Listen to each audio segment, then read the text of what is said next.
because it is your responsibility. You are responsible. We are not going to say, oh, there was a third party who picked it up. We were, somebody else used it this way or that way. That's why we really would like to invite you in this discussion. And the warnings that we had received even previously regarding the protection of the identifier number. What came to my mind, of course, is that some of the experience we already have with using the system and perhaps some of the weaknesses that exist, but also how perhaps it could be challenging. And perhaps I'll just cite some of the current experience we have. Then I will make a proposal, perhaps more constringent security or protection of the identifier. Currently in ASCII++, you find that because we are given a TIN number as a company, and this company has more than 5 declarants, naturally, depending on the volumes of work you have different people who do declarations. And actually, in the past, it used to be one password shared for each company. And of course, a lot of things happened. I remember personally, I took the initiative to ask customs, why don't you attach a password of the company and also provide individual passwords that belong to that company, so that people and individually take responsibility of declarations that are made in the system. Though, of course, it doesn't exonerate me because, they are acting as my agent, but at least I will be able to know that so-and-so did a declaration under my TIN number.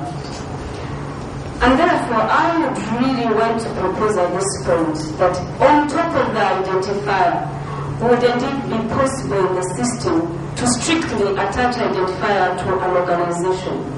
That an identifier will not be an independent. Like the same way I think people who work in customs declaration or whatever operations will understand. The same way we've been doing, especially, Betty will agree with me, when we have what we call customs product codes, when we want to declare for incentive benefits of particular manufacturers, a CPC has to be matched with the manufacturer. So you can't just pick a CPC and throw it anywhere. It must only accept in the system when it is matched with the manufacturer that is already in the system as allowed to enjoy those incentives. So even in this case, I would really propose that the identifier strictly is attached to an NEO so that the programming is tied together. That HACO is not going to come and declare under my AEO number that the same play around with the speeder, but at least I know the basic declaration and I can navigate it. I would like to ask at this point from the technical team, is 31 related to a declarant or an importer? Because at this point, again, considering the model or the way we are wanting to do it and even to match, here there is an importer who could be an AEO. How do we match those identifications within declaration? Those are my, I would wish maybe to say that the identification matches that goes to the importer, but also declarant, blah, blah, blah, so that as the goods go into transit, there is chronological relationship that identifies all these parties in transit, or, stakeholders in the transaction. Thank you. About a clearing firm that has been taking advantage of a GPA of one of the national hospitals to clear its goods illegally, and about 400 million is at stake. So you can see that as much as we got, one or two people will try to attempt to exploit. Now the idea you have mentioned is a very good idea which is being considered, which can be handled by the systems. What I know for sure is that under Scuda World, we are trying to tag an importer, especially if you have an exemption to a specific clearing agent. So it is easier to do it. If you wanted to tag the identifier against the company, you can do it under Skudawari. But as you realize, we have different systems. So that's why I think the team was looking at the applicable options. But I think going forward in the rollout, that is something we will have to consider. Then, of course, there are other things like in Uganda recently, when we introduced the SMS platform, we started getting people. Someone came in the office very early in the morning running, saying, I have received an SMS, you are thanking me for paying taxes, but I am a distributor of beer, I have never imported. I don't know who is using my company to import. And so, when we did an investigation, we actually arrested 6 clearing firms, agents, that were using the team of that company to clear goods for other people because that company has a withholding tax exemption and they were sharing the difference. So, yes, we have actually, they are being prosecuted. But what I'm trying to say is that the environment within which we are, it is almost like a cat and mouse game, and that's why this program is very important. We must make it attractive for people to weigh the benefits of non-compliance vis-a-vis the benefits under this program, and probably come out. And of course, the bad ones may have to get out of business where we are moving, because you cannot continue. So, we will, with the development of technology, Rwanda has implemented as Kudawari, Burundi is coming on board, Uganda has implemented, Kenya is uploading Simba, Tanzania, all these changes will probably deal a serious blow for those people who are out. The identifier is not in this instance about authentication, which is a different thing. The idea of using an identifier like this is for customs to easily see that it's a declaration coming from one of the AO pilots. That's why we chose the boxes we did, because those boxes are for the goods description. So it's very easy to insert it. The drawback of that is that from a data perspective, these boxes are free text, meaning the validation cannot be done on those kind of boxes. So that will come in the next stage, because we have also had limitations due to the controllable and contained environment of the pilot, that at this stage we don't change IT, we don't change legislation, and we don't change infrastructure. That is what the pilot is for, to identify where we need to do these things. Okay? Eileen? It's not Eileen. I'm still trying to understand what's the explanation on the boxes. Oh yeah, the question where we said, because the presentation is that we get are... more explanations of those the boxes. Yeah. What exactly, within Simba, you may know Simba better than. What normal information requirement is under box, whatever. So it is a free text. You can type in kind of goods that you're bringing in. Yeah, and that one we are not. So it matches with our 31 and 17 respective. That one specifically. Okay, that one. My question or my observation again is, if that box is going to be plastics, if I'm doing a declaration for NASA, he can easily use the same identifier. What I'm trying to say, if we identify products, there are going to be different people who import similar products. That's the complication I have in my mind, and I need to be involved. How secure or how do I say it? How special do I get to know that this is how license of plastics? and not happen, who may not be an AEO. If I just use the identifier for products, do you get me? I don't know whether I'm being understood. We are some of the benefits we are enjoying, with the similar importers who are enjoying the same product they are not enjoying. So I think the people at the IT department, they can control that. They've given us a special CPC code, which whenever we're doing the declaration, we are also, executing that CPC code, and we are safe, because initially we were having the same worry that perhaps this will be misused by the other clearing agents. Therefore, I think we should take that as the suggestion, if it is possible, that it can be accommodated in our system.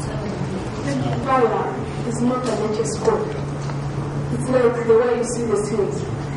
When you put the number of the seals in the declaration, it does not affect the description of the goods or the description of the commodities. It is not a HS code, it is not a CPC, it is just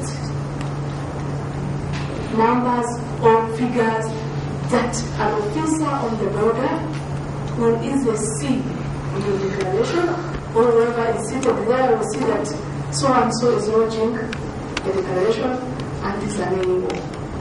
So it has nothing else to do with tampering with the description of the goods. Why did we take this box? As you saw it in the discussion, it has a number of many elements. So as per now for the pilot, we tested and we found out that at least that box is big enough to accommodate these figures. We have around 14 figures. Other boxes are small. So please, there's nothing to worry about it. It is just for use.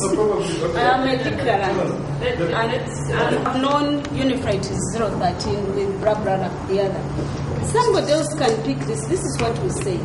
Whether I will project it up to my bedroom, my dear, these things happen. We have seen them happen. Somebody will land on it and will do that declaration. It will pass comfortably because it's the identifier. So me, I'm still saying there has to be something, or some controls or some how do I call it, mix of controls somewhere, somehow. I don't know. But text or in our declaration, there are some columns which are populated from the system, from the team, and I think that's a concern. The declarant, I think this one is populated directly. Just put your pin and it's populated. What you are saying is these are free texts. Column 40B is a free text. Yeah? I'm declaring that, okay, I want to bring in plastics. Yeah, that was a declaration. Okay, I'm just giving an example. I go further and say the unique identifier is this one. That unique identifier is the components which you told you, ESC, AEO, pilot, your number, your benefit, then your number, 00, I think it was 013. So it comes down here for text. I think, okay, there could be a challenge, but I wanted to go the CPC way. Yeah, it's a brilliant idea, but I'm looking at, we want to do this regionally. CPC will be on the national systems, where we're picking. But now when we have different declaration systems across the region, running that CPC probably will be a challenge, because at the end of the day, what do I want to show the Ugandan government? I want to show the identifier. I just wanted to find, we were looking for a place to place this identifier. I wish I could have done a watermark across the declaration. You know, we looked at all those ideas. I even wanted to put it under 39 for our case, which is open. But we just want to find a way of communicating information from this country to this country that this is a pilot and this is the identifier. Now, for this in Kenya, it's right in time. How do I know he's not misusing my details to give me payables? So how secure am I now as a manufacturer? How do you know that doesn't happen today? Yes, once the program starts. You know, for me, I don't do the declaration. No, but I normally. How do you know that today? That somebody is not misusing your tip? well, right now there's no benefit. No, Because look at but that is the case he has just given to for support national. Look at all the benefits that are laid out there. Yes. I might not have to pay.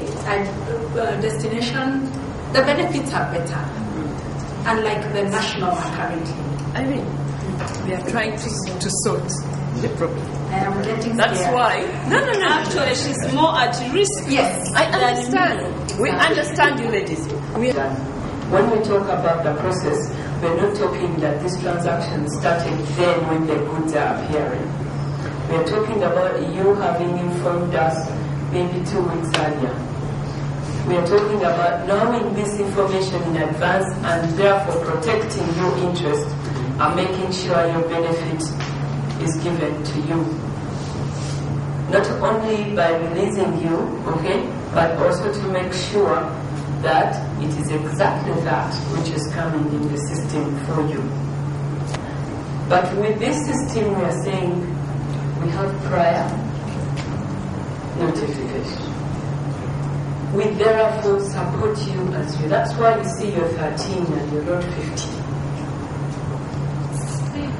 We test and see, does prior notifications, does the use of the CRMs. It is very important, therefore, that your role as the operator, Princess Irene, it is your role as the operator to give us the information in time. That's why we kept talking about the guide. You give us your information in time. We are able to study it in time, understand exactly who's going to do this business for you in time. Then we are able to get to the borders where you're going to go through your business. The CRMs are informed. The managers at the border process. I'd like you to look at this process that has gone through here, and we seem to be in a lot of these things. If we have today, we are just reactive. As it comes, we do the transaction, and it goes.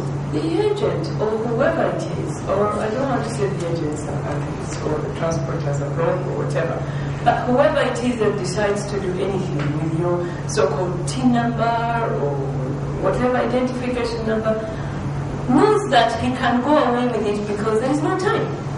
Clearance must be done. By the time they come, the PCAs or the auditors or whatever, he did what he did. But now, we are changing the process.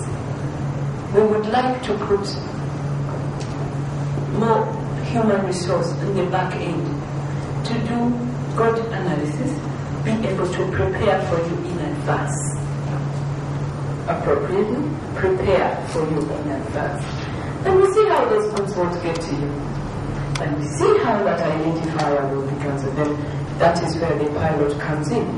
That if we have prepared in advance and we've actually communicated effectively, do we still have the things you're talking about? I liked his idea, of course, which is happening at a national level. Those are things that will be now discussed when we go further and say, but in Tanzania, they have this. How do we move our systems to that level?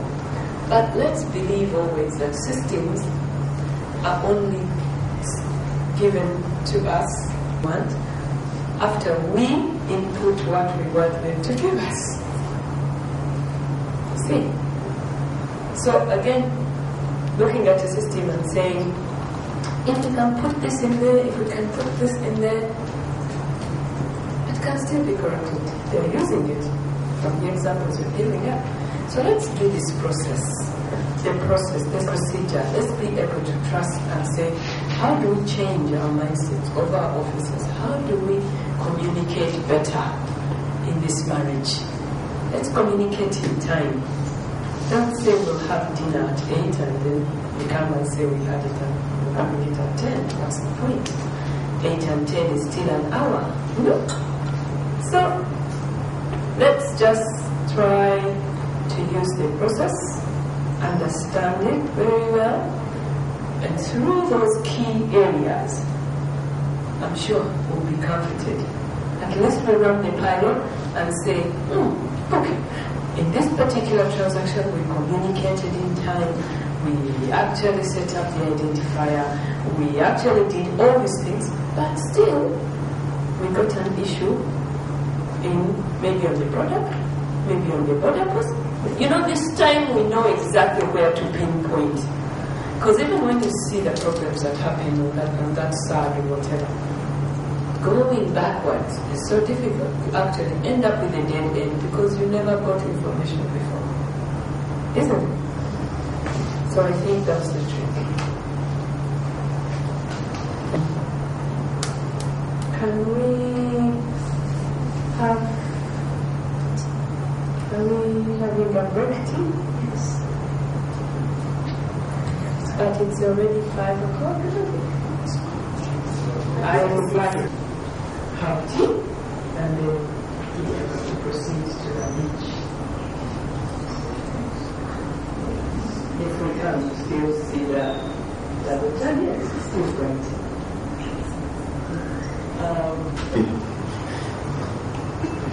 And the husband said, yeah, sorry, don't worry. I'm not going anywhere. And the woman said, that's the reason I'm exactly crying.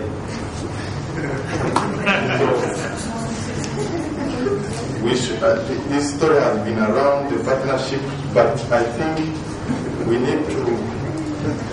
need to grow these partnerships to a level of trust where we don't have